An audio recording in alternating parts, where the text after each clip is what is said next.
Staan by Johan Eysel en hy is die kulkunstenaar. Van waar kom jy?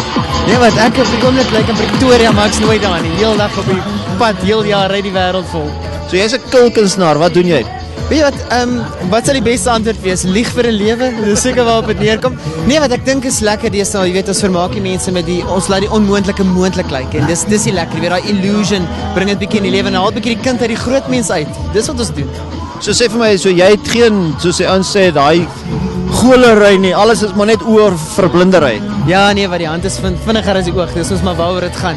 En ja, illusion, jy weet, ons die toerusting is die ding wat die ouens altyd sê, hoor jy sommer daai ding te trikken of daai ding te trikken.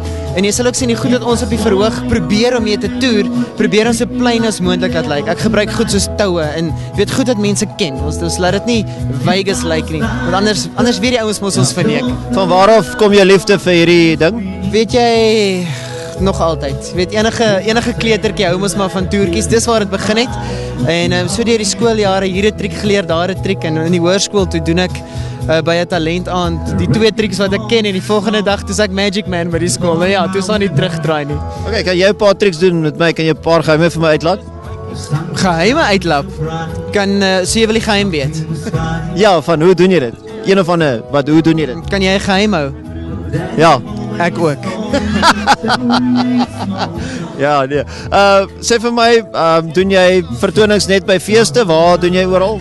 Die lekker ding van feeste is ek kry die geleentheid om groot illusions vir groot gehore te doen. So wat ons nou doen, jy weet, soos mense middel deursny en mense gehoorlede in die lug laat sweef, daai tipe goed. Dis die lekker van feeste. Natuurlik in teaters, daai plekke werk dit ook lekker, maar ons doen ook ons kleiner vertonings, jy weet, waar ons die selfoon en die geld uit die sakke uit laat verdwyn. Wel, ek wil hê met my skuld in die half te sny, maar nie my inkomste nie. Kan jy dit doen? Ag, dis 'n ou triek. Dis 'n ou triek.